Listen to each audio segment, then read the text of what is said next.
everybody. This is Aura from Eat Good Feel Good Freedom from Binge Eating. Our expert coaches are going to take you through a journey of client success stories, sample coaching sessions, and we are going to give you the best tips and tricks on how to stop binge eating and lead you on a path towards your best health, weight loss success, joy, and happiness. We are so delighted that you're here listening to our podcast right now in this moment. So without further ado, let's go!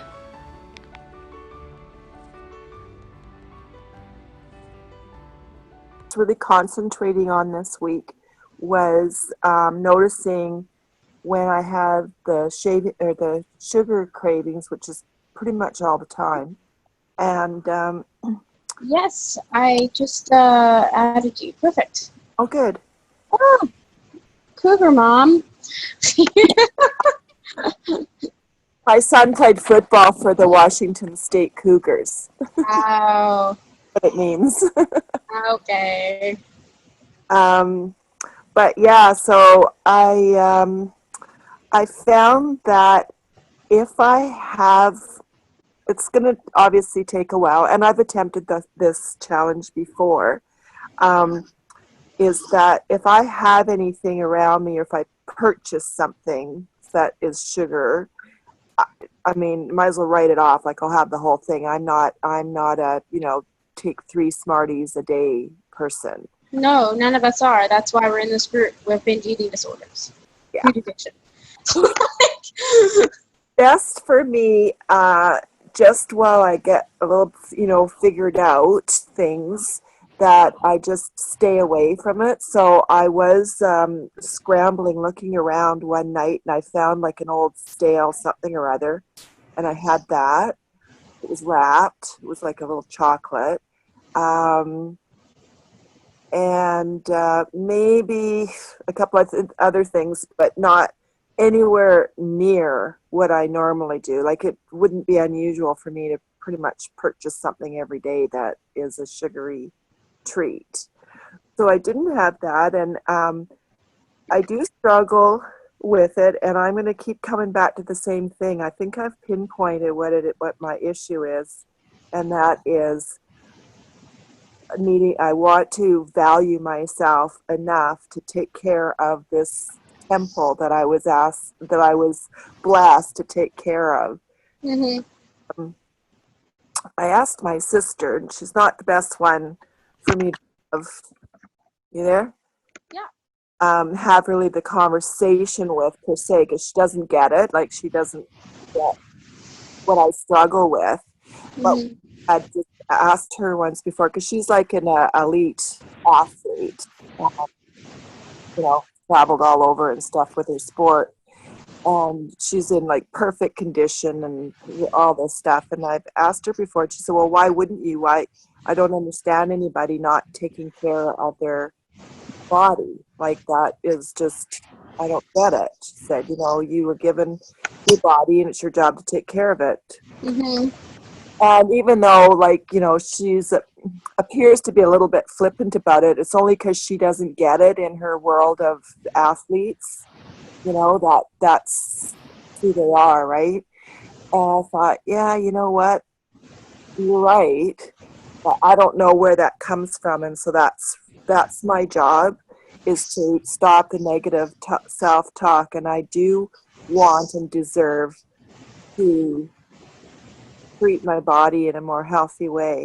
And for some reason, I've just always felt kind of disconnected. It wasn't really my job, and I guess whatever happens, wherever the cards fall, that's where they fall. But now I'm sort of pissed off about that. Mm-hmm.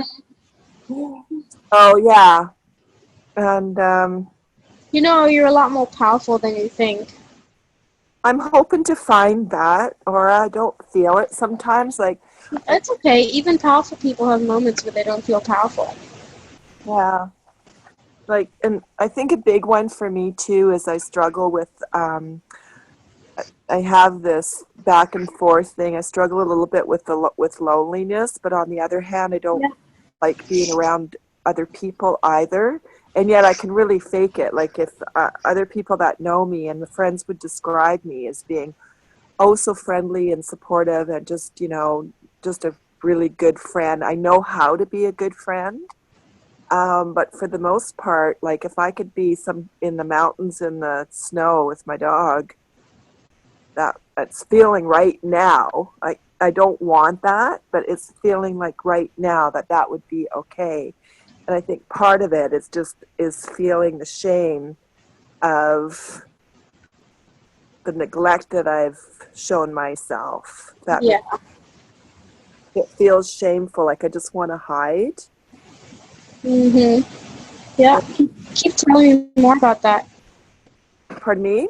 Keep telling me more about that. I want to hear more about that. Okay, well, so now my eyes are welling up, so it must be Good. true for me that this line of thinking. And I thought, okay, well, does that mean that all your problems are, this is me talking to myself, all your problems are going to be solved if you were, if you had like the body of your sister. First of all, my sister's like 20 years, there's 5 of us, but she's 20 years younger than I am. Okay. And I'm, like I say, a competitive elite athlete, so I don't in any way think that I'm going to look like that. Mhm. Nevertheless, I do avoid, and again, I'm really not interested that much in family get-togethers and stuff because I feel so self-conscious and so, and yet on the flip side, it's kind of like, well, come on, look at your accomplishments. You raised 6 boys and, Mhm. and for I guess something inside of me is telling me that I've failed to measure up, and everything else can be kind of in the background, but how I look is out there, right? You can't hide from that. Like, whether I didn't finish a degree, well, who really knows that or cares? Whether I didn't, finish making a dress I started 25 years ago, well, who knows and who cares? But just from appearance sake, it's kind of like, oh, okay, well, what happened to you? I guess you didn't, you missed the memo on how to take care of yourself. And I feel really judged by that. Mhm. Because, today was just an awesome day, but it was family day. I was kind of feeling sorry for myself about that, but on the other hand, I have boys, so 2 of them were up snowmobiling in the Caribou, and one's in Mexico, and Mike lives in Jamaica, so whatever, I get it. But that said, it was such a beautiful day. I had every opportunity to go to lots of different places, the UBC trails, which I actually love there. Mhm. And once I get there and get out of my car, muzzle up my dog, who behaves at the UBC trails for some reason, probably because it's off leash. Mhm. And I didn't go. And so I just, I washed my car and I did as much as I could that was just me and my dog. And I missed lots of opportunities today that I just kept talking to myself and saying, okay, come on, like, get the leash, come on, get out there, get the earbuds in, get your music going. Look at all the people out there. Because I live right at the beach too, right? Down at the walk is like right in front of my place. Mhm. Tons of people down here, like that. This is down in Crescent Beach. And it just kind of turned me off. I thought, okay, well, I'm going to find another little corner somewhere. So here I'm right at the beach, and yet I take my dog and go in the car and think, well, where can I go not where I can't see anybody, where nobody can see me or where nobody's going to judge me. And, Mhm. who do I think I am? I get it in my brain that nobody gives a shit about, what I look like. They don't complete strangers. But someone had that and, the harder you work, the harder you scrub the floors or the better fit you look, that's how the message that I got, that's how I was valued, if that makes sense. Mhm. Yeah, and there's like what you're sharing. There's just so much there. I know, but okay. So You're right. Like, first of all, nobody does care because everyone is completely self-centered and they're only thinking about themselves. And but exactly what the most important thing, and the older you get, the more you realize that. the message. And the most important thing is knowing that First of all, I just want to say you have an amazing ability to communicate your truth. And that is something that is so valuable. So many people struggle with that, and you're able to have compassion and communicate in a way that's very, very clear. So that's definitely a gift. Oh, right on. Here I am, like I say, 64 years old. I still think that my parents, bless their heart, uh, and I mean, I really hate to criticize them and their parenting style, but I know where I get a little bit from is I know that they were of the mindset that people that are heavier must be lazy and must not be working hard enough.